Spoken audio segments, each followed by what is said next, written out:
거침없는 시민 기살리기 프로젝트 거시기 한 달에 한 번 열리는 민원 중개소에 오신 여러분 환영합니다. 먼저 오늘 들어온 민원 내용부터 함께 확인하시죠. 저는 원래 스포츠를 좋아해서 제가 KC가 처음 왔을 때부터 농구를 이렇게 안 빼놓고 봤었는데요. 좀 솔직히 말하면 좀 화가 좀 나더라고요. 야구장이 뭐 생긴다는 소리를 들었는데 농구팀을 보내고 야구장을 짓는다는 것 자체도 좀 이해가 좀 안 되고, 저는 원래 농구를 좋아해서 농구팀이 좀 생겼으면 좋겠고 기왕 야구장 짓는 거 좀 들어왔으면 좋겠다라는 생각도 하고 있습니다. 요새 아무래도 이제 좀 야구 이런 게 인기가 많으니까 야구도 들어오면 좋지 않을까. 지금 월드컵 경기장 옆에 짓는 게 지금 실내체육관인 걸로 알고 있긴 한데 조금 늦은 감도 있기도 하고, 업체에서도 지원을 하긴 하겠지만은 전주시에서는 당연히 환경을 만들어주는 게 가장 좋은 지원이라고 보긴 한데 좀 더 지원을 해서 좀 유치를 했으면 좋겠다는 입장입니다. 저는 야구 같은 거 좋아하는. 다 이제 없어졌잖아요. 다 겨우 이제 축구 하나 남아있는데 많이 없잖아요. 좀 하나라도 생겨야 하는데 이제 야구 같은 것은 안 될 것이고요. 기업이 없잖아요. 그 유치할 그런 큰 기업들이 없으니까 안 된다고 해요. 실상 보면은 전주시에서 할 만한 것이 별로 없어요. 능력이 안 돼. 누구 말대로 프로축구도 잘못하면 뺏길 수도 있어. 그나마 이렇게 응원단 같은 분들이 조직이 잘 돼 있어서 그나마 운영하고 있는 것 같아요. 실질적으로 재정이 좀 좋아야 하는데 재정 자체가 없다 보니까. 야구 같은 경우에는 보려면 또 군산까지 가야 되는 경우가 있는데, 저는 이제 야구를 좋아해서. 그런데 그러다 보니까 사실 접근성이 낮아요. 전북을 연고로 한 야구단이 없단 말이죠. 그래서 저는 이 전주를 기점으로 한 이 전북을 중심으로 한 야구단이 그런 좀 생겼으면 하는 그런 바람이 있는데, 이건 또 너무 큰 바람이고, 네. 네, 전북의 프로 스포츠 구단을 만들어 주세요. 오늘 민원 내용입니다. 사실 그동안 시도는 있었지만 실패로 돌아간 적도 있었고요. 우리 지역 전주 이름을 달고 뛰던 구단이 어느 날 갑자기 연고지를 바꿔서 다른 지역으로 떠나기도 했었습니다. 그러다 보니까 많은 분이 아쉽다 이런 목소리를 내고 계신데요. 이런 가운데 뭐 최근에는 치열한 승부 끝에 이 프로축구 K리그 1에 잔류하게 된 전북 현대, 부진을 보면서 답답해하신 분들도 좀 많으셨을 것 같아요. 이 내용과 함께 프로구단 유치 가능성과 한계 어떤 것이 있는지 이런 내용 상담해 보겠습니다. 오늘 함께해 주실 분들이십니다. 민원상담소 노동자들이세요. SK 브로드밴드 전주방송의 유철미 기자. 네, 안녕하세요. 전북 환경운동연합 문지연 처장 나오셨네요. 반갑습니다. 전주시 임상훈 공보관 어서 오세요. 네, 안녕하십니까. 그리고 우리 방송작가 김노현 작가 어서 네, 오십시오. 반갑습니다. 그리고 오늘을 위해서 특별히 모신 분이 계십니다. 스포츠 미디어 마케팅 기업을 운영하고 계신 김진규 대표 자리하셨네요. 어서 오세요. 안녕하세요. 저희 네, 방송에서 네, 처음으로 모신 게스트이신데 김진규 대표님, 네. 저희 방송 혹시 들어보셨어요? 그 시청 인스타에 네. 뭐 하나 뜨더라고요. 맞아요. 네. 시청 뭐 네. 직원분들 해가지고 저도 인스타에 뜨는 걸 네. 이분 통해서 알았어요. 또 뭐를 이제 만들었구나라고만 생각을 했었는데, 네. 이게 뭐 그냥 저는 이제 시청 인스타에 뜨길래 시청에서 뭐 운영하는 뭐 FM 라디오 같은 거 만든 줄 알았는데 네. 그런 게 아니고 이런 공동체 뭐 라디오라고 네, 맞아요. 해서 뭐 저희가 좀 써도 되는지 좀 궁금하기도 하고요. 이 시선이. 아니, 언제든지 참여하실 수 있어요. 당연해요. 돈만 내시면 뭐. 유료. 시민들이 직접 제작하는 프로그램들로 구성이 되는 게 이 네. 공동체 라디오 전주 FM이니까요. 네. 언제든지 함께 하실 수 있을 것 같고, 자, 그런 프로그램에 오늘 직접 출연을 하셨어요. 네. 네, 소감이 어떠세요? 사실 지금 뭐 라디오라고 해가지고 카메라가 없을 줄 알았는데 지금 앞에 카메라가 4대나 있어서 좀 당황스럽기도 하고요. 그래도 이제 좀 제가 또 재밌어하는 주제를 갖고 얘기를 하는 거다 보니까 그래도 그냥 즐겁게 얘기하고 넘어가도록 하겠습니다. 알겠습니다. 오늘 말씀 기대해 보겠고요. 뭐 오늘 축구 이야기도 좀 함께 할 텐데 우리 유철미 기자가 축구 덕후시라고요? 근데 아마 작가가 덕후라고 이렇게 표현을 했는데 네. 덕후예요. 여기 그죠? 4명 중에서 그렇지 상대적 덕후라고 네. 이제 보면 되죠. 뭐 김진규 대표만은 못하겠지만 우리 어부로 하고 계시는 거고 네. 저도 이제 축구를 좋아합니다. 특히 이제 그 아내하고 아이와 같이 직관 가서 응원하고 뭐 그런 걸 좋아합니다. 근데 뭐 지식이 많은 건 아니고 가서 응원하면 아, 뭐 그 정도면 스트레스도 더 풀리고 풀리고. 맞아요. 네. 뭐 응원가도 웬만큼 다 알고 네. 뭐 그 정도는 됩니다. 해보실까요? 네? 뭐 하나. 아니 아이도 축구 전북의 네, 뭐 이렇게 하면 되나? 승리를 이렇게 하면 되나? 위하여. 네. 아니 따라해요. 문지연 처장님도 말씀하시는 거 들어보니까 축구를 좋아하시나 봐요. 저는 뭐 네. 저희 그 80년대 태어난 친구들 보면 마지막 승부부터 시작해서 축구, 농구, 배구, 야구 뭐 안 한 게 없었던 것 같아요. 그래서 네. 다 전반적인 연구전 관심이 다 이런 많았던 것도 네 음. 그랬던 것 같아요. 근데 저희가 오늘 뭐 축구 이야기도 좀 해보고 농구 이야기도 좀 해봐야 될 텐데 유철미 기자, 네. 전북현대 올해 왜 이렇게 부진했어요? 제가 뭐 전문가는 아니고 사실 이렇게 김진규 대표한테 해야 될 질문을 저한테 하는 것 같긴 한데 제가 뭐 그냥 스포츠 팬으로서 전북현대모터스 팬으로서 좀 보기에는 이게 성적이 오래 부진했던 거지. 이게 이 부진의 사유들이 누적돼 왔다 한 2, 3년 동안.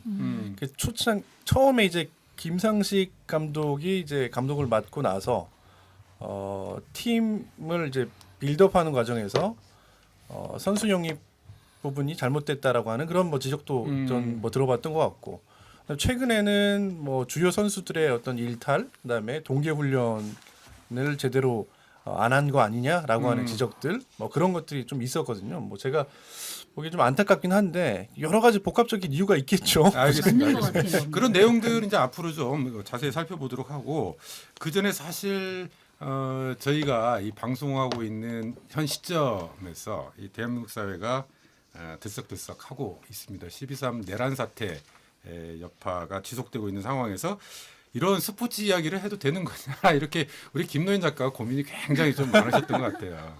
뭐 요즘에는 근데 이렇게 축구만큼 축구 걱정하기도 힘들었는데 우리가 어느 날 갑자기 지금 나라 걱정을 하고 있어가지고 사실 굉장히 답답하긴 한데요. 네. 오늘 시점에서는 어쨌든 저희가 할 수 있는 일들을 하는 거 일반 시민들은 또 일상을 살아야 되니까 일상을 살아가면서 축구 걱정도 하고 네 여기 전주시에 관련된 뭐 민원 이야기도 해보고 그냥 그런 네. 자리로 좀 들으시는 분들도 좀 이해해 주셨으면 하는 바람이에요. 제가 축구 덕후 입장에서 약간 어떤 기분이었냐면 네.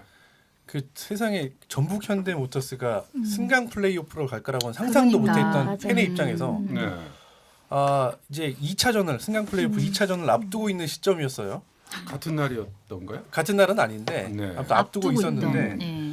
그것 때문에 사실은 이제 스트레스를 굉장히 이미- 개인적으로 많이 받고 있었는데 이미 스트레스를 많았는데 12.3 그 네. 비상계엄이 터지고 나서 극대화가 예, 됐죠. 이 스트레스가 극대화된 다음에 그 다음에 12월 8일 날 2차 승강 경기 플레이오프 이제. 2차전이 있었는데 감흥이 좀 덜하더라고요. 너무 센 걸 맞아가지고 12월 3일 날 네, 맞아요. 그런 느낌이더라고요. 우리 문지연 처장님도 그날 뭐 직접 기자회견 보셨습니까? 담화를? 네, 담화를 보고 저는 이제 12.3 때 비상계엄령 되고 나서 활동가들끼리 좀 모였습니다. 대책 마련 좀 필요할 바로 것 대처를 같아서 해야 하니까. 바로 좀 모였었고 그리고 날을 새고 그 다음날 아침 9시 기자회견과 집회를 시작해서 지금까지 촛불 집회가 이어지고 있는데 해마다 박근혜 퇴진 때도 느꼈던 거지만 이제 갈수록 많은 시민들이 정말 많은 관심을 갖고 있는데 저는 많은 분들이 민주주의가 무너진 거 아닌가, 붕괴된 거 아닌가라고 생각을 하지만 30년 동안 민주화 운동을 했던 그 운동 안에서 저희는 이만큼 성장해 왔더라고요. 비상계엄령이 터지고 나서 이거를 바라봤을 때 많은 시민들이 다들 의아해했잖아요. 그러니까 저는 그게 저희의 지금 현재의 시민들의 감수성, 시민들의 의식이라고 생각이 들고 그거 감수성과 시민들의 의식을 못 따라가는 현 정부에 대한 문제점을 명확하게 본다라고 보고요. 그거를 옹호하는 그 국민의힘도 마찬가지로 이제는 시민의 의식에 못 따라가는 정치를 지금 하고 있어서 안타깝다라고 하는 생각도 듭니다. 반대로. 그러니까 너무 이제 네. 해체해야 된다라고 하는 얘기를 많이 하고 있지만 저는 저절로 다 없어지는 추세로 가지 않을까라는 생각도 들어요. 근데 그 안에 시민사회단체 입장 안에서는 앞으로 민주주의 운동 혹은 시민들에게 어떤 관점에서 어떤 사회를 만들 것인가 이 노력이 저는 더 필요할 때인 것 같습니다. 네. 지금 자리가 그 자리인 것 같아요. 집회 현장에서 나오는 시민들의 목소리가 앞으로 우리가 가야 될 목소리인 것 같다라는 생각도 합니다. 김진규 대표님도 좀 지켜보셨을 텐데요. 네. 저는 사실 그 생방송으로 보진 못했고요. 다음날 아침에 돼서야 이제 상황 다 종료돼서 알았는데 사실 뭐 계엄이라는 거를 경험한 세대는 아니기 때문에 그게 얼마나 뭐 무서운 일이고 뭐 얼마나 이제 국가적으로 힘든 일이라는 거를 사실 잘 알지는 그쵸 체감을 못하지. 체감을 하지 네. 못하지만 이제 끝나고 뭐 계속 이제 다큐멘터리나 이런 것들을 보면은 진짜 이제 총칼을 들 이제 총을 든 군인들이 국회에 난입을 해가지고 맞아요. 뭐 그런 장면들을 보니까 이게 진짜 2024년 대한민국에서 일어날 수 있는 일인가. 그리고 어떻게 보면 저는 이제 또 스포츠 쪽에서만 이제 계속 평생을 있다 보니까 문화, 뭐 여행 네. 이런 쪽으로만 있다 보니까 항상 한국의 좋은 면만을 바라보는 게 어떻게 보면 제 업이 돼 있었고요. 근데 타격도 네. 있겠다 이쪽. 그래서 이제 좀 아쉬운 부분들도 좀 있기는 있었는데 결국에 근데 좀 일상으로 회복이 좀 빠르게 됐다는 것을 저번에 이제 저희 승강 플레이오프 2차전 때 한 2만 5천 명의 관중들이 전주성에 찾아오시면서 네. 그 열기 덕분에 저희가 그래도 잔류에 성공할 수 있었다고 생각을 하거든요. 네. 그래서 사실 이제 서울에서는 그렇게 또 치열하게 싸우시는 분들이 계시지만 어떻게 보면은 또 우리 나름대로 30년 넘게 싸우는 민주주의의 토대가 잘 마련돼 있다는 거에 대한 신뢰도가 그렇게 이제 또 있으니까. 예, 맞아요. 또 우리가 일상을 즐길 수 있는 원동력이 됐다라는 생각도 하고 있어서 안심을 하고도 있습니다. 네. 사실 한국 사회 민주주의 성숙도를 확인할 수 있었던 뭐 그런 계기가 되기도 했었는데요. 외신에서는 민주주의 회복력 그렇게 표현하더라고요. 네, 그렇죠. 네, 결국 그 비상계엄을 막아낸 것도 시민들의 힘이었고요. 맞아요. 네, 네. 그 위에 대한민국 사회의 질서를 빠르게 또 회복해 나갔던 것도 시민들의 힘이었고. 근데 사실은 저희가 이제 지금 방송을 녹화하는 이 현 시점에서는 아직 탄핵이라든지 그렇죠. 자진 하야라든지 뭐 이런 결정이 나지 않은 상황이긴 해요. 좀 이 상황 속에서 한번 짚어볼 부분이 있을 것 같은데 현재 상황 문 전 처장님 좀 어떻게 해야 될까요?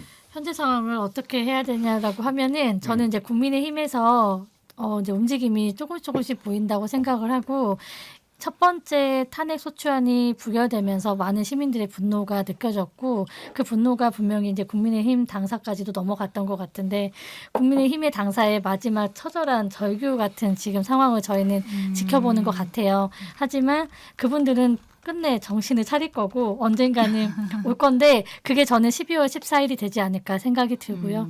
국민들 더 이상 힘들지 않게 해줬으면 좋겠습니다. 네. 그리고 뭐 탄핵이 가결되더라도 이제 헌재로 넘어가잖아요. 그때부터 또 다른 또 준비가 돼야 될 것 같고 예를 들어 한동훈과 그다음에 국무총리가 지금 또 다른 정치를 하고 있는 것 같은데 대통령의 권한을 네. 자신들이 이임받아서 해결하겠다. 네. 라고 하는 거를 국민들이 동의하나요? 저는 물어보고 싶은데 국민들은 동의하지 않고 있음을 좀 체감하셨으면 좋겠습니다. 국민들의 현장에서 목소리. 느끼니까 네. 더 그러시겠어. 네. 맞아요. 네. 체감을 전혀 못한다. 임상훈도 뭐 공보학께서도 시민의 한 사람으로서 이번 사태를 보시면서 드는 소회가 있으실 것 같아요. 네, 공무원으로서 상당히 아유. 발언을 조심해야겠다. 당황했어. 아니에요. 그 12월 3일 날 이제 10시 30분에 비상계엄 담화가 있었고요. 그걸 보면서 오늘 잠은 다 잤네라는 생각을 했고요. 진짜 긴장 더 많이 했을 것 같아요. 11시 좀 넘어서부터 뭐 위에서 지시가 내려왔던 건 아니고 네. 우리 시 자체적으로 판단해서 시장님 이하 국장급들 비상 바로. 소집이 떨어졌어요. 네. 나가서 이제 회의를 했는데 나가면서 이제 두 가지 생각이 들더라고요. 그러니까 이제 공무원인 입장이다 네. 보니까 이게 비상계엄 사령부의 지시를 충실히 이행하기 이행을 해야 위해서 되느냐. 우리가 가는 것인가 어, 아니면 이런 상황에서 시민들이 맞설 것이기 때문에 그거를 거기에 대처해야지. 대한 어떤 시민들의 안전과 네. 이런 부분들에 대해서 우리가 공무원으로서 해야 될 일을 하기 위해서 그쵸. 나가는 것인가. 무엇을 위해 가야 예, 되는 건지. 당연히 후자였었고요. 네. 뭐 여하튼 그리고 나서 이제 저희도 좀 기민하게 대응은 했었고요. 네. 저는 뭐 시민이 권력을 부여했고 그런데 올곧게 사용하지 못하니까 다시 돌려 놓으라고 하는 거고 그게 이제 대한민국의 모든 권력은 국민으로부터 맞아요. 나온다라는 네. 말을 네. 그냥 풀어서 쓴 두 가지 문장일 것 같다는 생각을 합니다. 그리고 뭐 정보차 하나 말씀드리면 우리가 방송되는 시점에서는 이 정보가 별 소용이 없었으면 좋겠는데 우리 지금 객사 앞에서 네. 이제 촛불 집회 진행하고 있잖아요. 네. 이렇게 많은 시민들 화장실 때문에 불편해 하셔가지고 그러네. 네. 그 저 임시 개방 화장실을 저기 마련을 했고요. 네. 다빈치 안경 객사점, 하수경 가마솥, 옐로팜 객사점, NC웨이브 전주점, 그리고 호떡 귀신 여기 화장실들을 이용하실 수 있습니다. 네. 우리 시가 기민하게 움직였기 때문이고 또 이렇게 감사하네요. 협조해주신 네, 우리 그렇죠. 저기 네, 이 사장님들한테 업주 정말 사장님들. 감사하다는 말씀드립니다. 네. 이 방송이 나갈 때쯤이면 이 정보가 좀 필요가 없었으면 좋겠다 이런 생각도 들기는 하는데 어쨌든 좀 현 상황에서 우리가 또 그런 생각도 들더라고요. 그러니까 왜 이런 일들이 반복되나? 박근혜 대통령 탄핵 그리고 윤석열 대통령의 이 내란 사태, 좀 이런 일련의 일들이 반복되고 있는 이유가 어디에 있는지도 좀 짚어봐야 될 것 같고, 또 이번을 넘긴다고 하더라도 다시 또 이런 일들이 재현되는 문제, 더 재현돼서는 안 되는 거 아니겠습니까? 당연하죠. 네, 한번 짚어봐야 될 여러 가지 문제들이 좀 있는 것 같아요. 김노현 작가 끝으로. 예. 저희 아이가 이제 11살인데 박근혜 대통령 탄핵 당시 집회에 나가가지고 그때는 그 무릎에 앉아가지고 말 배울 시기였는데 그 말을 하야하를 먼저 배웠었거든요. 정말로 그 집에 와서 책 읽다가 책이 네모나니까 이거 가지고 이렇게 하야하라 이랬거든요. 근데 지금 아이가 한 말이 뭐라 그러냐면 엄마 나는 이제 11년 인생 살았는데 왜 나 태어난 지 얼마 안 됐는데 벌써 나한테 이런 일이 2번이나 벌어지냐고. 예, 여러분 우리 아이들이 지금 이런 고민을 해야 되는 상황인가. 저 정말 역사 교육 또 우리나라에서 일어나는 각종 참사들 맞아요. 저 진짜 어떻게 설명해줘야 될까요? 너무 답답해요. 정말. 네. 아마 그 우리 방송이 그 모르겠습니다. 이게 그 12월 14일 국회에서 탄핵 그 표결이 있는데 그때 어떻게 결론이 날지 모르겠습니다만 지금 상황으로 봐서는 가결될 가능성이 높다. 저는 개인적으로 좀 보긴 하는데 그게 상식이긴 하니까요. 그 이후에 이제 어떤 상황이 벌어질 건가에 대한 그것도 이제 그 예상을 해보면 네. 그렇게 되면 어찌됐든 이제 그 대통령 권한 대행이 누군가는 앉아야 될 거 아닙니까? 네. 그 한덕수 국무총리가 하든 아니면 다른 국무위원들 중에서 순서대로 이제 할 텐데 한덕수 국무총리가 만약에 자격이 없다 내란에 동조했다 하면 다음 이제 뭐 탄핵시키고 다른 사람이 할 텐데 어찌됐든 그런 과정을 거치고 권력의 공백을 완전히 메우지는 못하겠지만 어찌됐든 지금 위험천만한 그 권력자의 어떤 퇴진이 일단은 직무가 정지가 되는 걸 먼저 해야 텐데 된다. 전 여기서 이제 하나 우리가 잊지 말아야 될 거는 있다. 뭐냐면 이게 또 시간이 지나고 네. 그러면 이전 것들을 계속 까먹어요. 네, 그리고 맞아요. 지금도 계속 하루에도 그러니까 한 시간에도 계속 뭐 새로운 뉴스들이 계속 나오다 보니까 네. 그때 당시 이 내란 세력에 누가 동조했고 누가 가담했고 네. 누가 힘을 보탰고 하는 것들이 나중에는 희석될 가능성이 높다. 그런 것들을 우리가 잊지 말고 계속해서 기억해 나가야 된다. 중요하네요. 그래서 네. 좀 저번에 그 국민의힘 국회의원님이 한 분이 2년 지나면 다 맞아. 잊혀진다. 윤상현 라고 의원인가요? 네. 네. 그렇게 맞아요. 말씀하시는 부분이 우리의 또 역사인 것 같다는 생각이 들어서 저는 어쨌거나 이번 탄핵 가결시키고 시민이든 아니면 어떤 차원에서든 그런 공론화, 그러니까 이런 절차들을 어떻게 가져갈지, 우리는 뭘 여기서 깨닫고 가져가야 되지, 이런 것들을 정리하는 시간이 저는 진짜 필요하다고 생각이 드는 게 네. 박근혜 탄핵 이후에 시민사회단체도 마찬가지고요. 또 다른 새로운 안에 대한 고민들이 전혀 없었거든요. 저는 이제는 그거를 놓치면 다시 반복된다 생각이 들고요. 정확하게 우리가 뭐가 문제였고 평가를 명확하게 해볼 필요는 있다라고 생각이 듭니다. 그 알겠습니다. 김진규 대표님이 제가 섭외할 때 명언을 하셨어요. 정치가 축구보다 재밌는 것이었네요. 라고 하셨거든요. 뭐 전제 조건을 깔면은 올해 전북현대 성적이 안 좋았기 때문에 그런 부분들도 있고요. 안타깝네요. 여러 가지로. 네. 그리고 아니 뭐 좀 진짜 스포츠처럼 뭔가 또 나뉘어가지고 뭐 대결을 하는 것처럼 보이기도 했었고요. 이전의 사실- 정치가 네, 맞아요. 사실은 뭐 뭐 이쪽 지역에 태어나다 보면은 정치적인 색깔을 뭔가 드러내기 쉽지 않은 환경이 분명히 맞아요. 조성이 돼 있고요. 근데 저희 나이 때만 해도 좀 그래도 제 친구들하고도 다 찍는 정당이 선호하는 정당이 솔직히 다 다르거든요. 전주에 있더라도. 네. 그런 부분들이 사실은 이제 또 기성세대 아니면 또 올라가면 올라갈수록 그런 것들이 인정이 안 되는 부분들이 있는데 사실 이번에 윤석열 대통령 사건을 보고 그다음에 명태균 씨 사건을 보면은 그게 결국에는 이제 조금 지역의 그 고착화된 특수 그 정당들에 대한 선호도가 분명히 깔려 있는 것 같아요. 왜냐하면 명태균이라는 사람도 결국에는 대선을 도와준 대가로 공천을 요구를 했단 말이죠. 근데 이 공천을 요구했다는 건 거기서 공천을 받으면 된다는 확신이 있으니까 사실 공천을 요구하는 건데 그게 경기도나 서울에서는 불가능한 일이거든요. 네, 차라리 이제 정당하게 돈을 받는 게 나은 상황일 텐데 거기서는 이제 정치인을 한 명 만들어 볼 수 있다는 확신이 있다는 것인 것 같아요. 근데 바꿔 말하면 이 지역에서도 충분히 지금 드러나지만 않았을 뿐이지 분명히 그런 사람들이 진짜 어둠의 경로를 통해 가지고 뭔가를 작업을 하고 있을 거라는 확신이 좀 있어서 너무 실제로 처벌받고 한 사례도 있죠. 네, 실제로 저도 많이 들어보기도 했던 것 같고요. 그러다 보니까 알겠습니다. 그래서 그런 부분들도 한번은 좀 개선이 됐으면 하는 생각이 들더라고요. 다음에 그 관련된 이분이 정치 이슈 얘기할 때 또 모셔야 되겠는데. 네, 이분이 지금 저희가 축구만 있는 게 아니라 따로 특집 방송을 한번 편성을 해봐야 될 것 같아요. 맞아요. 네. 자, 그건 특집 방송으로 넘기고 오늘의 주제로 돌아봐야겠습니다. 전북의 프로 스포츠 구단을 만들어 주세요. 이 민원에 대해서 좀 이야기를 해봐야 되는데요. 그러기 위해서 먼저 앞서 잠깐 언급했습니다만 전북현대 프로축구 이야기 안 할 수가 없을 것 같아요. 유철민 기자. 네네네. 지금 전북현대가 언제 생긴 거죠? 전북현대 일단 그 우리 전라북도에 현재는 유일한 프로 스포츠 구단이 전북현대 모터스입니다. 이게 풀네임이 전북현대 모터스죠. 전북현대 모터스가 사실은 1994년 전에는 그 전북 버팔로라고 하는 이름으로 K리그에 참가했는데 이거는 이제 공식적인 그 이름으로 인정받지는 못했습니다. 대신 이제 1994년 12월에 현대자동차 지원 아래 독립법인체인 전북 다이노스라고 하는 전산이 들어봤어. 이게 공룡 아직도 이게 그 깃발 응원합니다. 들어봐서 다이노스는. 네. 그래서 이제 2000년에 이제 전북 현대모터스라고 하는 지금의 이름으로 바뀌면서 현재까지 이루고 있는데요.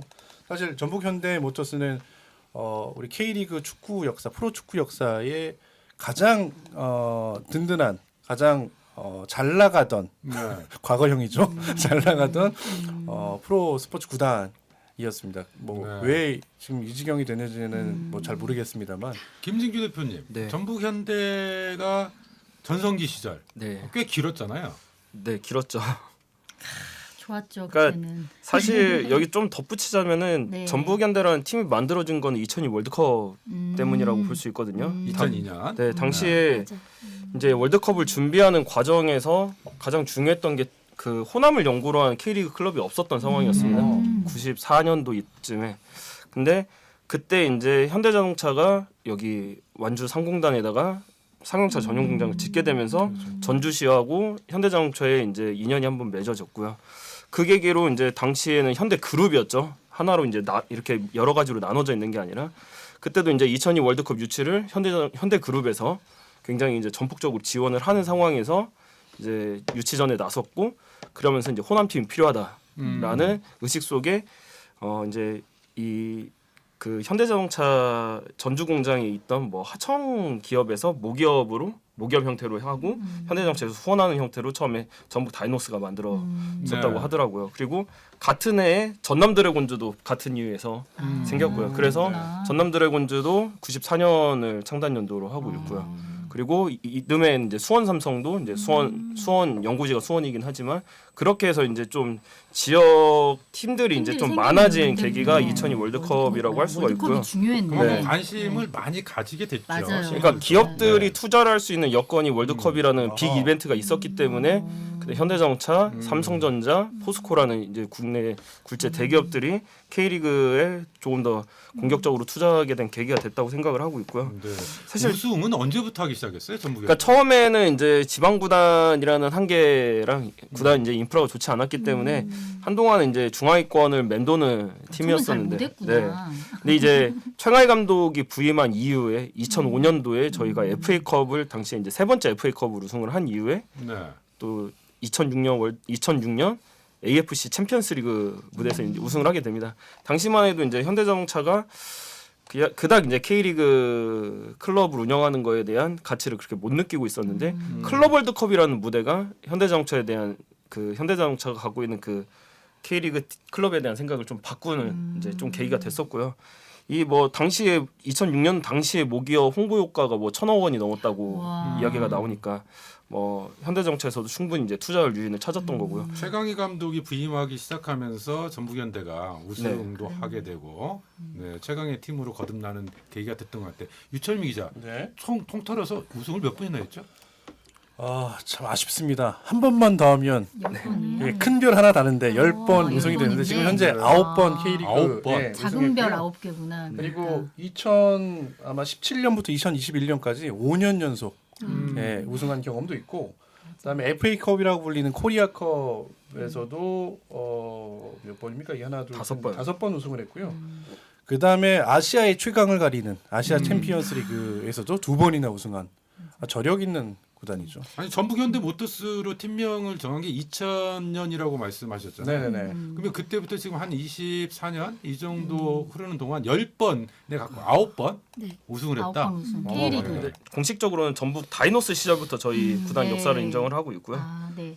근데 안타깝게도 다이노스 시절에는 우승을 하지는 네, 못했기 그때는 하지 때문에. 못했고. 네. 그러면 이렇게 우승 비결이 그러니까 최강희 감독 그 순수한 개인기입니까? 아니면 뭐 네. 그룹 차원의 전폭적인 지원? 그러니까 사실 잘 되는 팀은 모든 게 다 맞아 떨어지는 것 같아요. 예, 올해 또 뭐 같은 이제 현대자동차를 모기업으로 하고 있는 이제 기아 타이거즈가 이제 우승을 진짜 맞아요. 오랜만에 또 했지만 기아도 계속 이제 뭔가 안 풀릴 때는 한없이 안 풀리고 작년에는 뭐 감독님이 또 그렇게 또 안 좋은 안될 사건으로 때는 맞아요. 들어가는 그런 사건까지 발생을 했지만 오히려 그게 전화위복이 돼서 새로운 감독님이 팀을 잘 추스려서 이렇게 우승을 할 거란 생각은 못 했었거든요. 네. 근데 그런 것처럼 전북 역시 이제 한창 잘 나갈 때는 그 기업 이제 모기업 차원에서도 전폭적인 지원도 있었고 최강희 감독님 지도 아래서 좀 팀이 끈끈하게 하나로 뭉쳐 있었던 것들 그리고 네. 그 중심에는 또 역시 이동구 선수가 아, 그 맞아요. 팀에 아, 이제 선수가 또 있었어. 네, 맞아요. 버팀목 다둥이 역할을 아빠.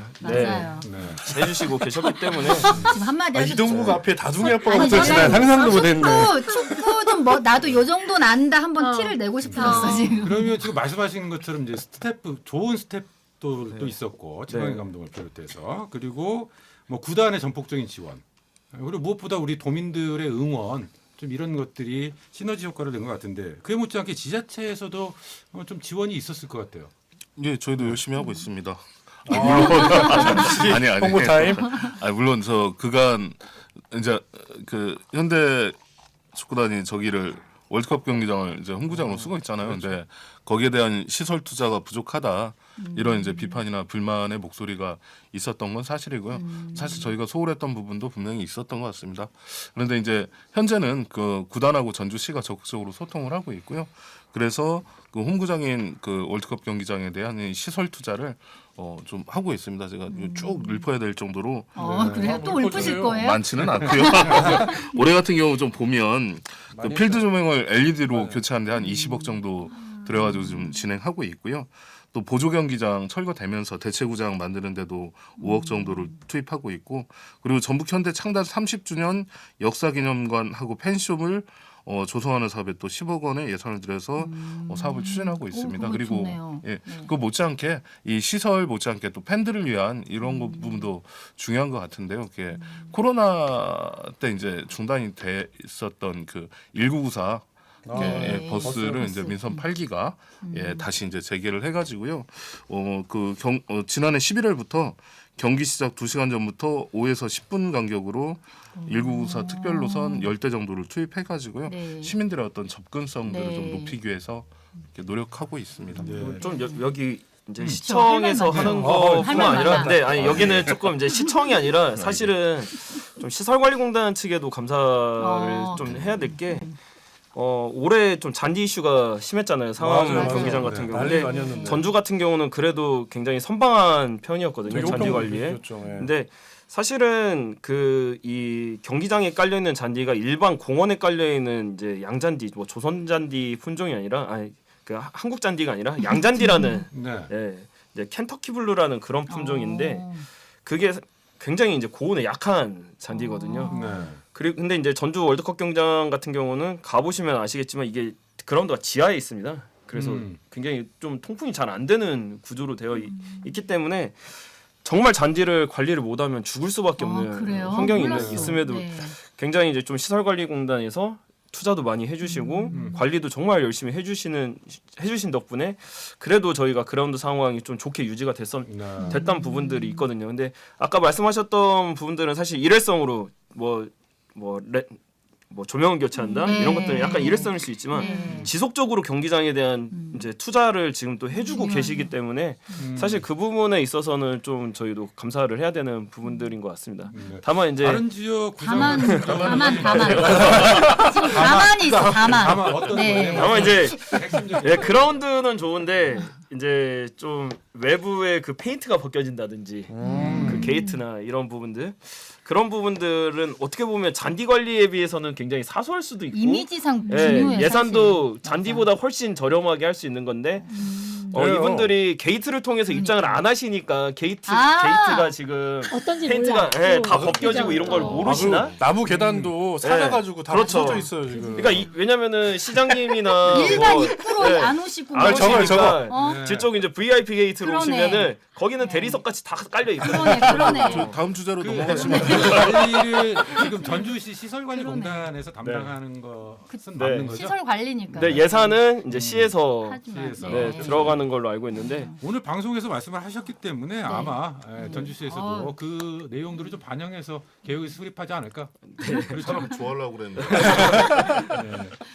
어쨌든 전북하면 이게 낙후 전북, 뭐 소외감도 많이 느끼고요. 무엇보다도 이게 도민들이 짙은 좀 패배 의식에 휩싸여 있지 않나 이런 이야기들이 많이 나와요. 그런 가운데 전북 현대 프로축구에서 맞아요. 절대 일강의 지위를 계속해서 유지하고 있었다라고 하는 것은 도민들의 자존감을 높이는 데서 상당히 기여하지 않았냐 이런 평가들이 좀 많이 나오거든요.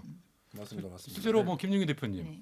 그러니까 뭐 그런 것도 많이 느끼시죠. 실제 이제 저희가 2006년도에 AFC 챔피언스를 처음 우승하고 만든 노래가 알레 알레 우리의 자랑 아시아 챔피언 전북 FC 이런 저희 응원가가 네. 있거든요. 네. 그러니까 그 말대로 전북이라는 팀은 저희한테 자존심이었고 그리고 이제 조금 이제 이런 전북 현대를 보면서 안타깝게 느껴지는 게 날이 가면 갈수록 수도권 원정 팬들이 늘어나요.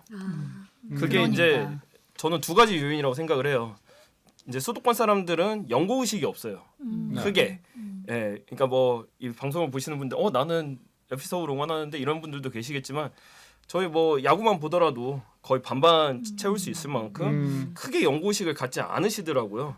근데 그런 부분들이 이제 스타 플레이어들이 많은 전북현대를 맞아요. 응원하시는 계기가 될 수도 있지만 가장 큰 요인은 여기서 청년층이 그만큼 많이 나가고 있다는 반증이거든요. 네. 그러니까 이제 오랜만에 돌아온 자기가 고등학교, 중학교 때 봤던 그 클럽이 서울의 원정을 가요.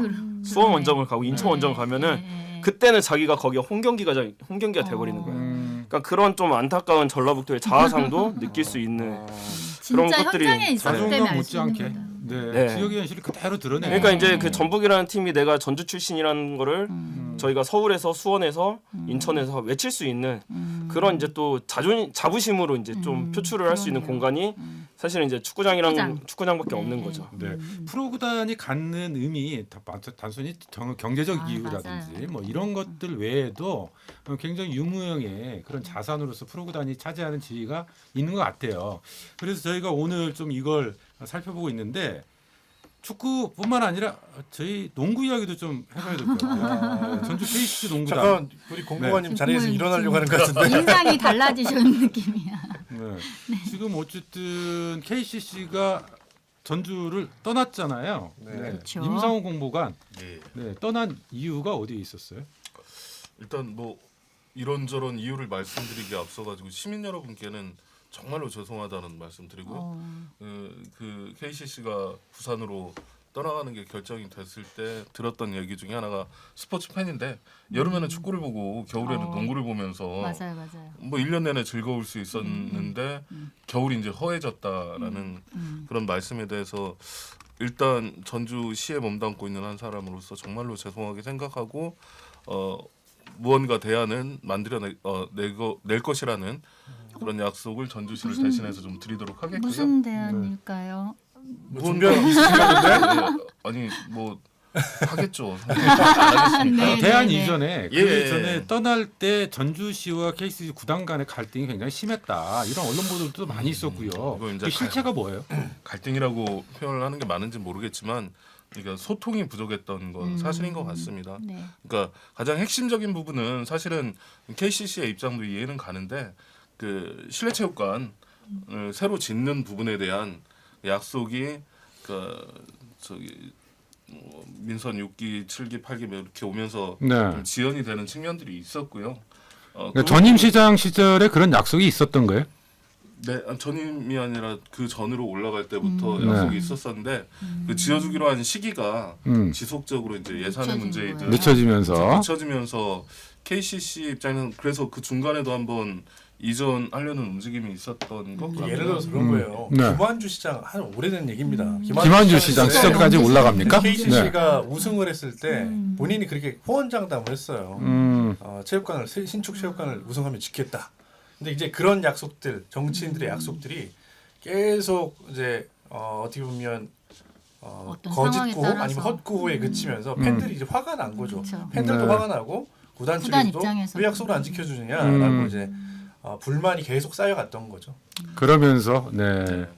지난 쪽에 대한 뭐 약간 책임을 돌리는 것 같아서 사실은 그런 말씀을 좀 드리고 싶지 않았는데 유 기자님이 해주셔서 좀 감사하다는 생각이 들고요. 근데 그건 그렇다 치더라도 여하튼 저희 쪽에 부족했던 측면들이 분명히 있었던 것 같고요. 오범기 시장 얘기도 할게요. 그러면 예. 뭐냐면 이게 이제 그 농구 팬들이나 KCC 입장에서는 당연히 실내체육관이 우선순위라고 생각을 했었는데 오범기 시장이 이제 뭐 이게 뭐 KBO의 허구현 총재하고 만나서 네. 야구장을 짓고 뭐 2군을 유치하겠다라고 하는 뭐 그런 선언들 그런 이제 행보들이 나오면서 굉장히 서운해했다라고 네. 하는 뭐 얘기도 들렸거든요. 그 당시는. 또 동시에 이제 실내체육관하고 야구장을 동시에 이제 네네네. 준공한다는 개념이었기 그랬죠. 때문에 그 부분 가지고 뭐 서운했다라고 하는 건 저희 입장에서는 여러 가지 빌미를 만들게 한 것 중에 한 논리이지 않았을까 싶고요. 그래서 하나 더 말씀드리면 예. 사실은 저는 개인적으로 그렇게 봅니다. 물론 전주시가 대처를 잘못했어요. 그거는 현 민선 8기뿐만 아니라 쭉 잘못해왔던 거죠. 다만 KCC 입장에서는 제가 생각하기에는 울고 싶은데 뺨 때려준 기억 아닌가 진짜? 그런 생각이 들어요.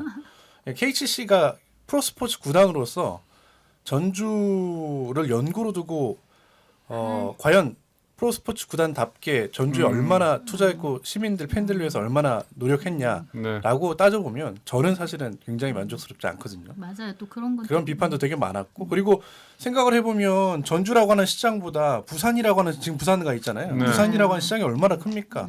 가고 싶었겠죠. 근데 연고 이전이라고 하는 거는 프로스포츠에서 이전하면 배신자로 낚인 찍히기 때문에 주저주저하고 있었는데 옳다구나 하고 빌미가 됐군요. 네, 뺨을 네. 딱 때려준 격이 아닌가. 전 개인적으로 생각하는데 우리 김진규 김진규 대표님은 전문가로서 좀 그러니까요. 그 KCC 농구단의 부산 이전 사태 좀 어떻게 사태. 보고 계세요? 사태로 나왔어. 그러니까 저는 일단 사실 축구만 좋아하거든요.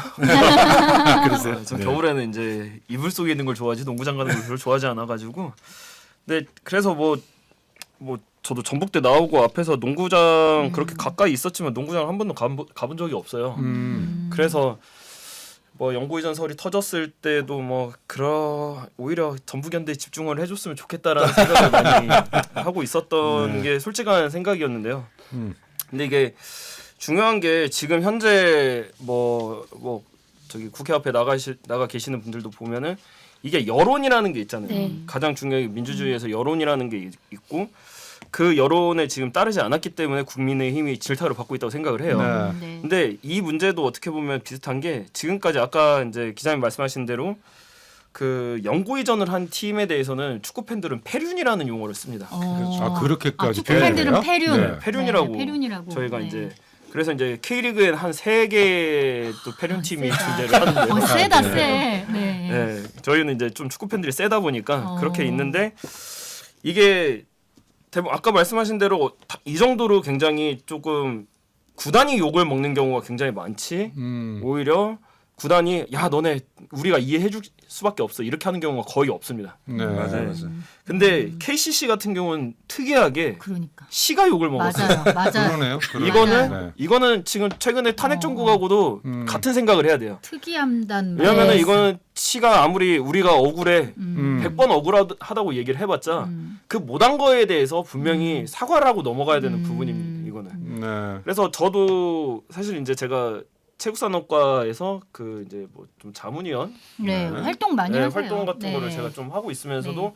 실제 이 문제가 거론이 됐습니다. 작년 초 이 정도 그쯤에 이제 뭐 저희 스포츠 건강 활성화라는 주제를 갖고 이 안건이 한번 올라왔었는데 뭐 프로구단을 유치해야 된다. 뭐 이런 왜냐하면 이제 이미 이제 기공식까지 했던 경기장을 우리가 이것 때문에 안 지을 수는 없기 때문에 그리고 네. 전주라는 시 등급에 따라서도 그 이제 조례 법률로인가요? 아무튼 그게 이제 지정이 돼 있으니까 몇 석 네. 이상의 실내 체육관 있어야 하고 야구장, 종합구장이 있어야 되기 때문에 전주는 이제 무조건 지어야 되는 상황이라고 알고 있는데 그거를 이제 활용 방안이 없다 보니까 근데 이게 그렇게 생각을 하면 더 아쉬운 부분들이죠. 어떻게 보면 실내 체육관 지금 지어지고 있는 것들은 제가 이제 그 처음에 설계 공모 과정부터 제가 한번 봤었는데 네. 이건 철저하게 프로구단을 위해서 발주가 나갔었던 거 아마 더 잘 아실 거예요. 근데 이제 프로구단이 없는 상황에서 이거를 지금 무용지물이 되고 있는 상황이고요. 네. 반면에 지금 종합경기장 같은 경우는 제가 알기로는 관중석이 이 네. 서쪽 스탠드밖에 없는 걸로 알고 있어요. 그래요? 네. 굉장히 이제 크지 않 이제 네. 작게 네. 왜냐면은 새로 지어지는 네, 경기장 새로 지어지는 말씀하시는 경기장. 거죠? 지금은 3만석 가까운 지금 전북대 앞에 있는 네. 경기장 같은 네. 경우 3만석 가까이 되는데 네. 올해 신축 경기장은 아마 제 생각에는 근데 증축을 염두한 상황이고 분명히 보면 한 5천석에서 만석이 안 넘어갈 것 같은 규모거든요. 너무 작은데요? 네. 그러니까 왜냐면은 우리가 육상 경기를 실제로 뭐 얼마나 볼 일이 있으니까. 그러니까 이게 프로 스포츠와 실업 스포츠의 차이일 수도 있거든요. 네. 그러니까 그쵸, 그 그쵸. 트랙을 쓰는 선수들은 굉장히 많아요. 그리고 육상 경기장에서 할 수 있는 종목도 굉장히 많지만 그게 그 경기장을 채울 수 있는 관중들을 끌어모으지는 못한다는 게 가장 큰 문제죠. 네. 근데 실내 체육관 안에서도 저희가 배드민턴도 할 수 있고 태권도도 할 수 있고 정말 많은 스포츠 행사를 할 수 있지만 그 5천석이 넘는 경기장을 채울 수 있는 거는 딱 2개밖에 없어요. 농구하고 배구밖에 없습니다. 실내 스포츠 실내로 중에서. 보면 네. 농구 배구. 그런데 그 가장 인기 많은 KCC 농구단을 저희는 잃어버렸고 이제 차선책으로 지금 나오는 것들이 배구단에 대한 이야기가 나오고 있는 상황인데 배구단 유치는 그나마 저희가 가능성이 있다고 생각을 하는 게 그래요? 지금 7개 구단으로 운영이 되고 있기 때문에 아니 과거에 연구가 여기에 배구단이 있지 않았습니까? 전주시에? 있었어요? 배구는 연고지가 생긴 연고이? 게 한 10년 정도밖에 안 네. 됐고요. 그 지금 연고 이전이 이제 모기업이 바뀌는 그런 이슈들 그리고 이제 그 공단이라고 해야 되나요? 네. 그 어디죠? 한국도로공사. 네. 공사 같은 네. 경우 이제 저 본사가 이전을 하는 경우가 있었잖아요. 지금 네네네. 전주도 혁신도시에 오는 것처럼 네. 그런 이슈들이 아니고서는 그렇죠. 연구 이전이 거의 없었어요. 네. 네. 그래서 어쨌든 전주에는 새로운 배구가 있었던 적이 없습니다. 구단을 유치해야 된다. 그래서 그런 목소리가 함께 나오는 건데, 근데 이 지점에서 좀 궁금한 게 생겨요. 유철미 기자. 네. 이 지자체에서 네. 왜 이렇게 프로구단 유치하려고 합니까? 돈이 좀 됩니까? 일단은 경제적 유발 효과 그런 것들을 연구한 사례가 많지는 않은데 그 가장 최근 게 수원시정 연구원에서 수원시에 이제 그 당시 그 조사할 당시 수원시에만 프로 스포츠 구단이 5개가 있었거든요. 네. 진짜요? 네. 그래서 2013년부터 2016년까지 수원시 프로 스포츠 산업의 부가가치 유발 효과가 얼마냐라고 조사해봤더니 그때 당시 한 3천억 정도 된다. 그다음에 최근에는 예를 들어서 그런 거 있잖아요. 그 미국 프로야구의 오타니 선수가 네, 아주 뭐 유명하죠. 대활약을 네, 했잖아요. 네, 50-50도 네, 하고 뭐 그랬는데 네. 이 오타니의 경제적 효과가 그 한 사람의 경제 효과 추정치가 한 5천억에 달한다라고 하는 그런 연구도 한 사람이. 있어요. 그러니까 사실 어마어마한 거죠. 어마어마하죠. 이런 경제적인 네. 유발 효과가 있다라고 보는 거. 물론 이제 이게 제가 방금 소개해드린 거는 아주 성공 사례. 오타니 같은 경우 그런 케이스이긴 한데 어찌됐든 많은 사람들이 모여서 경제라고 하는 거는 뭐 단순하게 뭐 물건을 사고 파는 것뿐만 아니라 물건을 그렇죠. 사고 팔 때 이 어떤 경제 그 선순환 효과들이 있는 거잖아요. 그런 효과들이 이 프로스포츠를 통해서 충분하게 지역 경제가 선순환 돌아가는데 큰 역할을 하는 하나의 중요한 요소가 될 수 있다. 네. 그런 면에서는 프로스포츠 구단 아까 얘기했던 것처럼 자부심 문제도 있지만 경제적인 측면에서도 프로스포츠 구단을 가지고 가고 싶어하는 지자체가 많다고 아니, 저기 보고 있습니다. 시민 입장에서도 김윤 작가. 너무 재밌을 것 같아요. 그냥 일반 시민들 입장에서 아까 그 프로구단 5개 정도 있으면 뭔가 이렇게 여가를 즐기는 문화도 따로 생길 것 같기도 하고 되게 뭔가 이렇게 정서적인 이런 것도 굉장히 좋을 것 같고 또 관광 효과 같은 것도 있을 것 같아요. 또 나름대로 아까 저기 우리 임상훈 공관님께서 그 말씀 해주셨는데 뭔가 그 팬샵 뭐 이런 것도 만들어지고 뭘 하면 왜 저 그런 거 다큐멘터리에서만 봤는데요. 영국 맨체스터 이런 데 보면 그 안에 들어가서 그냥 막 사진 찍고 이런 광경들 있잖아요. 그래서 그런 거 우리도 좀 내가 정말 아예 데리고 가서 그런 거 할 수 있는 건가? 전북이었는데 이렇게 강팀이 그냥 가만히 생각해보니까 그런 게 없었네? 라는 네. 생각이 들더라고요. 우리 대표님께서 하고 계신데 지금? 네, 그거- 요즘에 그거 이제 최근에서야. 저희가 이제 아까 말씀드렸던 스포츠 산업, 스포츠 관광 활성화라는 이제 과제에서 제가 이제 그 스타디움 투어 전주 월드컵 경영 스타디움 투어를 제안을 했었고 네. 그게 이제 올해 좀 시범 사업을 진행을 했는데 지금 그거 사실 그거 보고서 쓰느라 조금 그것도 네. 바쁘시겠구나. 네, 아니 그 프로그램은 어떤 프로그램이에요? 경기장 투어 프로그램. 그러니까 저희가 그 아까 말씀하셨던 대로 이제 맨체스터 유나이티드나 이런 유럽 구단들은 경기장을 이제 스포츠 산업부터 조금 말씀을 드리면은 경기장을 지자체가 소유하는 시설이 아니라 구단이 소유하는 시설이거든요. 근데 축구의 가장 큰 문제는 1년에 300일 이상이 이제 유휴 시간이라는 거예요. 그러니까 야구 같은 경우 1년에 그래도 저희 같은 경우 한 144경기가 하고 있고 그럼 72경기가 홈 경기면은 그래도 거의 많이 채울 수가 있어요. 네. 야구 경기만으로도 어느 정도 채울 수가 있기 때문에 그 안에는 이제 뭐 편의점이 들어갈 수도 있고요. 예, 그리고 이제 뭐 김병현 선수가 운영하는 그런 뭐 햄버거집이 예, 광주에 들어가 있고. 근데 이제 축구 같은 경우는 한 달에 한 2-3경기밖에 열리지 않기 때문에 네. 그런 시설들을 운영하기 굉장히 쉽지 않아요. 활용도 측면에서 보면 굉장히 낮네요. 그래서 네. 이제 대부분의 유럽 구단들은 그 잉여 시간들을 스타디움 투어 시간으로 활용을 하거든요. 그래서 이제 저는 이제 맨체스터는 안 가봤지만 이제 뭐 레알 마드리드 같은 데를 가보면은 그 비용도 생각보다 비싸요. 한 5만 그쵸. 원, 네, 5만 원, 4-5만 원에 했던 것 같고. 투어 비용이요? 투어 비용. 네. 네, 투어도 대신 한 2시간 정도 축구 경기랑 비슷한 시간대로 운영이 되면서 네. 이제 그 구단 트로피나 이런 것들을 다 보고 사진 찍고 라커룸이나 이런 거를 들어갈 수 있는 이제 루트를 이제 그런 투어 프로그램을 네. 운영을 하는데 네. 저희도 이제 전주 월드컵 경기장에 그런 거를 도입을 했으면 좋겠다라는 얘기를 제가 17년부터 시청에 제안을 했었고 그래서 지금 진행을 하고 계시는 거예요? 올해 시범 사업이 마무리가 됐고요. 근데 인기 많았다고요. 어때요? 그러니까 얼마나 저희가 성장했어요? 지금 보통 설문조사를 하면은 응답률 한 10% 기록하기도 힘들잖아요. 저희 응답률 90% 기록했고요.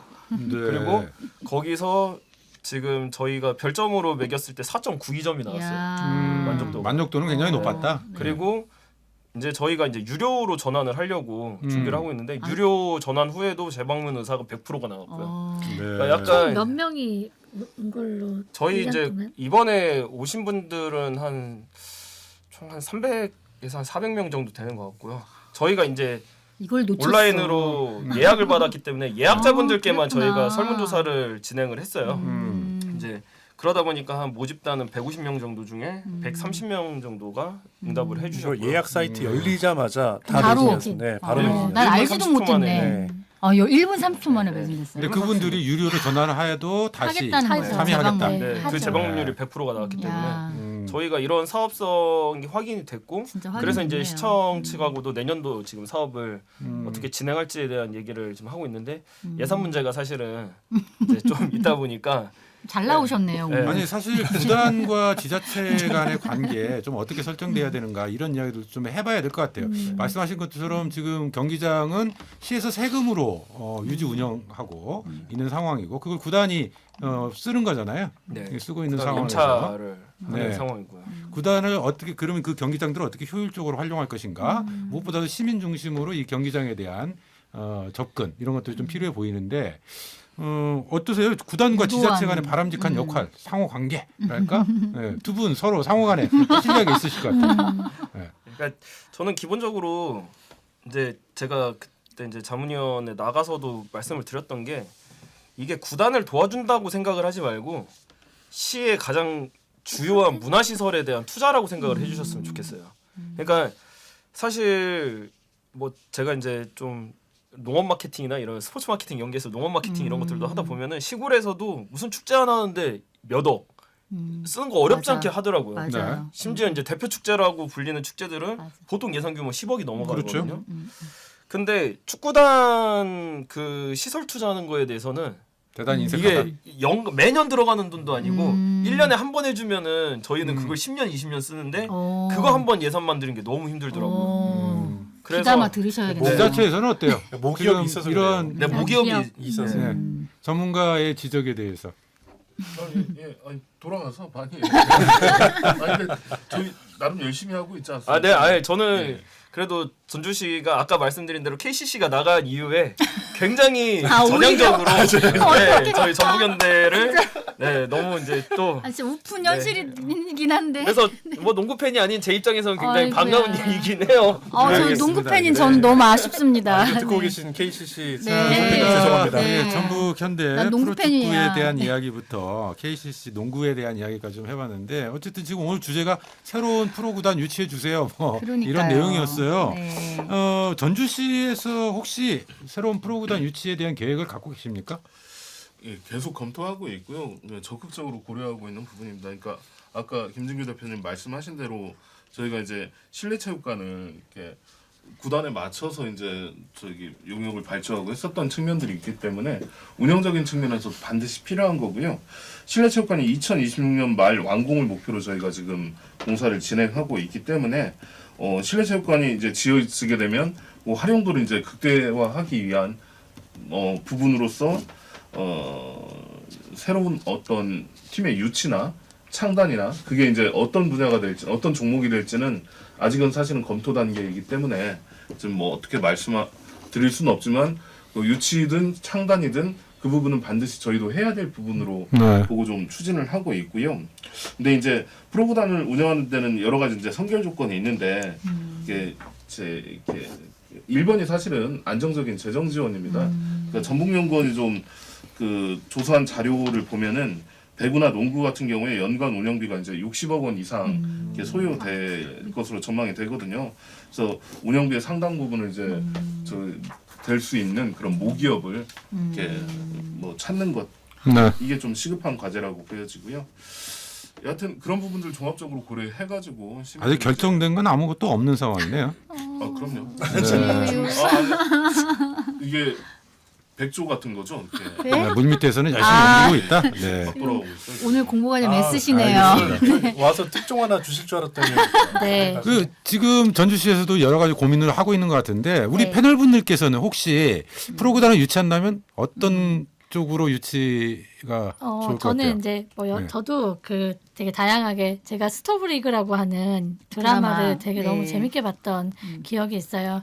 어쨌거나 어떤 이야기에는 스토리가 그 지금 전북현대에서 꾸준하게 했던 그 역사가 있기 때문에 지금 현재의 사업까지도 생각하게 되는 것처럼 전주시도 그런 고민이 저는 필요할 거라고 생각이 들어요. 그러니까 예를 들어 KCC가 나가게 된 상황들을 저는 좀 솔직하게 더 이야기하고 어떤 상황이었다. 그리고 구단하고의 관계, 그러니까 어떤 면에서 소통도 되게 중요하다고 생각하는데 저는 그런 면에서 지금 현재 야구 전주가 쌍방울이 없어지면서 마음의 헛헛함을 느끼시는 많은 시민들이 그렇죠. 분명히 그런 있었을 분들 많이 거라고 계시죠. 네. 생각이 좀 들면서 약간 야구장 얘기를 들었을 때 종합경기장 얘기 들으니까 그럼 야구장을 못하는 상황인가? 그러면 실내체육관의 공간이면 실내체육관이면 아까 농구나 배구를 또 유치해야 되나 혼자 그런 생각을 하면서 저희 이제 근영여고랑 거기에 배구단이 있는 걸로 저는 알고 있는데 네. 이제 그런 고민들도 한번 좀 해보면 좋겠다는 생각이 들어요. 그러니까 저는 좀 적극적인 고민이 필요하다라고 생각이 듭니다. 전주시가. 그리고 예를 들어 이제 KCC 문제 관련해서도 그러니까 시민들 입장에서 죄송하다라고 하는 것도 정말 저는 중요하지만 이후의 행보가 너무 궁금하거든요. 그래서 그 행보를 명확하게 보여주면 좋겠다는 생각이 듭니다. 네. 프로구단 유치와 관련해서 혹시 이런 부분들은 좀 주의를 해야 된다, 조심을 해야 된다. 뭐 그런 좀 제언이 있으시다면요, 있습니다. 유철민 기자. 네. 저는 김진규 대표와 마찬가지로 그 축구 팬으로서 야구는 반대입니다. 여기 네, 야구는 반대입니다. 왜냐하면 문지원 차장은 야구가 좋았으면 좋텐데. 광주만 보더라도 기아가 워낙 잘 나가잖아요. 네. 맞아요, 그래서 지금. 네. 광주 프로축구단이 성적도 좋고 아주 뭐 스토리도 많이 써감에도 불구하고 지원이 적거든요. 그러니까 이런 거대 프로스포츠가 두 개가 있으면 필연적으로 이제 피 터진 싸움을 할 수밖에 없습니다. 한정된 재원을 그래서 아까 가지고 얘기했던 것처럼 네. 자, 우리 여름 뭐 봄부터 가을까지 하는 스포츠가 있다고 하면 실내에서 할 수 있는 뭐 요즘 여자배구 얼마나 인기 많습니까? 잠깐만요. 그런 것들 하나 유치하는 게 야구 좀- 네, 문지원 차장님. 네. 네. 저희 전주고등학교 이번에 우승했잖아요. 네. 저는 아, 고등학교 친구들이 야구. 정말 단단한 친구들이 있다. 기아 가면 되잖아, 기아. 아유, 저희 전국에서도 충분히 할 수 있습니다. 뭐, 이런 생각이 네. 좀 살짝 들고요. 그냥 저는 좀 이런 게 행복한 고민인 것 같아요. 맞아요. 예를 말이라도 들어, 좋네요. 네, 그러니까 그런 고민들이 뭐든 시민들이 또 할 수 있는 것도 너무 좋은 것 같고 한참 저는 19단 유치하기 위해서 노력을 맞아. 했다 결국 네. 실패하기도 했잖아요. 네, 그러니까 뭐 맞아요. 유치하겠다 계획을 세운다고 해서 반드시 성공하는 건 아니에요. 네. 왜 이렇게 실패가 많아? 사실 야구는 이제 현실적으로 11구단, 12구단은 이제 힘들 거라서 음. 사실 이제 맞아요. 좀 힘든 부분들이 있고 네.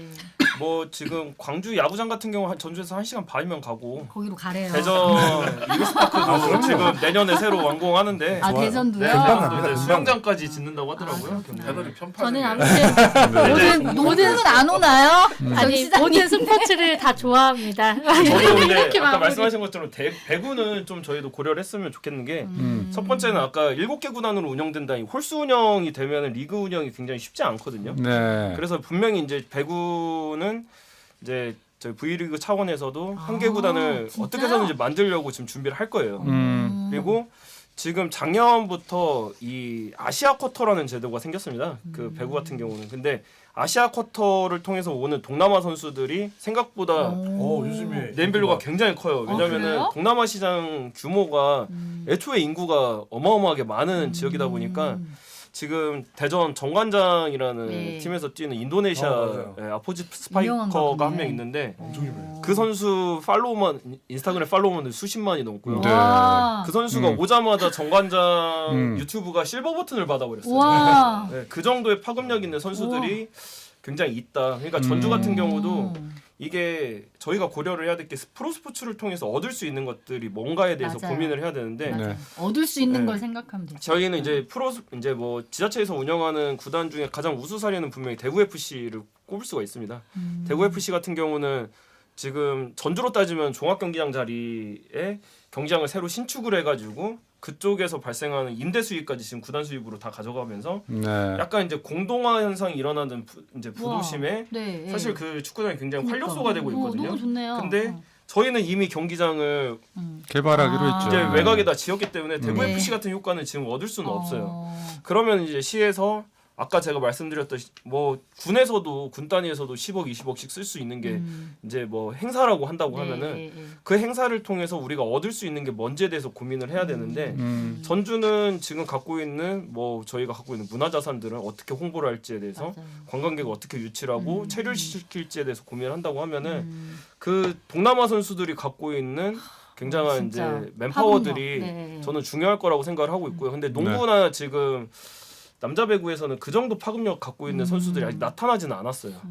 그렇기 때문에 여자 배구단 같은 경우는 지역 내 기업들하고 좀 컨소시엄 형태로 해가지고 어느 정도 이제 부담을 하고 그리고 기대되네, 이 듣고 프로구단 보니. 같은 경우는 이제 주식회사로 운영을 해야 되기 때문에 시민주를 몇 프로, 그러니까 시청이 주식을 몇 프로 갖고 있는 선 그리고 기업들도 주식을 갖고 이제 또 수익을 또 어떻게 보면 공유할 수 있는 부분들을 한번 고민을 해본 다음에 이제 시에서도 투자할 만한 가치가 있다라고 하면은 분명히 배구단 정도는 네. 충분히 이제 아까 말씀드렸듯이 리그에서도 필요하고 그리고 이게 사실 또 우리가 다른 팀을 유치하면 필연적으로 그 팀은 또 패륜을 만드는 알겠습니다. 알겠습니다. 없기 때문에 그런 부분들을 한번 시에서도 좀 깊게 고민을 해주셨으면 하는 생각을 갖고 있습니다. 네. 자, 뭐 말씀 나누다 보니까 시간이 많이 와, 지났어요. 진짜, 정리를 네. 좀 해봐야 되는데 그럼에도 불구하고 프로구단 유치 과정에서 우리가 꼭 한번 짚어봤으면 하는 이런 내용들이 좀 있을 것 같거든요. 짧게 좀 그 부분 우리 패널분들 이야기 좀 의견 들어보고요. 마무리했으면 좋겠습니다. 혹시 하실 분들 있으신가요? 짧게 할게요. 네. 뭐냐면 사실 그 어찌됐든 프로구단을 유치하는 과정에서 그 지자체, 뭐 정치인들 뭐 많이 입김도 작용하잖아요. 근데 정치인들이 사실 관심이 그러니까 이런 걸 유치할 때만 관심을 가지지 평소에는 별로 관심이 없거든요. 그러니까 저는 일단은 이런 스포츠에도 관심이 있고 잘하는 정치인이 좀 탄생했으면 좋겠다는 생각도 들고 알기도 하고 잘 네. 알기도 하고. 이게 잘 모르는 상태에서 맞아요. 그냥 뭐 네. 하면 아니면 그 전문적인 사람을 곁에 두고 유치 때부터 전문적인 사람을 곁에 두고 좀 조언을 받는다든지 그런 소통의 과정들이 좀 필요하다. 그냥 덜컥 네. 표만 가지고 생각해가지고 프로구단 유치하겠다라고 선언만 하면 안 된다는 게 이제 뭐 많이 증명됐잖아요. 그랬으면 좋겠다는 생각이 듭니다. 저희가 연불보다 제밥 뭐 이런 얘기를 하기도 합니다만 프로구단을 원하는 도민들의 실제 그 마음보다는 자신의 정치적 입지 확대를 네. 위해서 프로구단 유치에 나서는 거 아니냐. 좀 그런 부분들은 경계를 해야 될 것 같다. 이런 지적이신 것 같아요. 어쨌든 이런 이야기들 좀 잘 듣고 무엇보다 중요한 건 우리 도민들의 생각이고 염원이고 의지 아니겠습니까? 네, 지자체에서 이런 것들을 확인을 해줬으면 좋겠고요. 한 가지 더 짧게만 좀 지적을 하면 또 시장이 교체되면 또 이런 유치 전략이나 계획이나 이런 것들이 일거에 또 새로 세팅되고 또 이런 일들도 좀 어떻게 극복할 수 있는 방안이 없을까 이런 고민도 좀 필요해 보이긴 해요. 일단 뭐 시장님 공무관님한테 질문하면 지금 공무관님 말씀하시기 상당히 곤란한 내용입니다. 네. 알겠습니다. 자, 오늘 거시기는 프로 스포츠 구단 유치를 염원하는 민원으로 좀 시작을 했고요. 그래서 관련한 우리 전문가도 함께 모시고 이야기 나눠봤습니다. 김주기 대표님 오늘 특별 게스트로 함께 하셨는데요. 네. 끝으로 뭐 이 이야기는 꼭 하고 싶다 그런 말씀 있으신가요? 이제 그냥 내년에 뭐 전북현대 사실 올해보다는 더 좋은 성적을 내지 않을 거라는 지금 확신을 갖고는 있는데 저희가 이제 사실 이것도 지역에서 전라북도하고 전주시에서 또 재작년에 의자를 싹 한번 교체를 해주시면서 원래 월드컵 경기장은 기본이 4만석 이상을 이제 기본으로 해야 되는데 피파 규정상 이번에 이제 저희가 리모델링은 3만 3천석으로 줄어들었습니다. 그러다 보니까 저번 경기 한 2만 5천 명이 와도 경기장이 꽉 찬 느낌이 나더라고요. 네. 그래서 내년에는 저희가 한번 평균 관중을 한 2만 명 정도 찍어가지고 그거에 대한 좀 파생된 그런 좀 부가가치들 경제적 가치들도 진짜 한번 제대로 보여줬으면 좋겠고요. 또 이제 정말 우승 세레머니를 다시 전북에서 할 수 있게끔 전주에서 할 수 있게끔 많은 팬분들이 또 전주성에서 함께 해주셨으면 하는 바람 갖고 마무리하도록 하겠습니다. 네, 오늘 말씀 나눠보니까 우리 김진규 대표님 정말 축구를 사랑하시는 것 같아요. 네, 그리고 새로운 프로구단 유치도 좀 여러 가지 준비해야 될 여건들도 좀 많이 있는 것 같고요. 그런 것들을 하나씩 차근차근 좀 준비해 가면서 무엇보다 중요한 건 시민과 얼마나 소통하느냐 이게 더 중요한 문제 아닐까 이런 생각도 좀 해보게 되네요. 그래서 또 하나의 프로구단 우리 전북을 대표할 수 있는 그런 프로구단이 탄생하기를 기대하면서 오늘 마무리해야 될 것 같습니다. 거침없는 시민 기설리기 프로젝트 거시기 오늘은 프로구단 유치해 주세요 주제로 함께 나눠봤습니다. 오늘 패널분들 함께 해주셔서 고맙습니다. 네, 고맙습니다. 네, 2024년 12월 또다시 역사적인 순간을 맞이하고 있는 한국의 민주주의.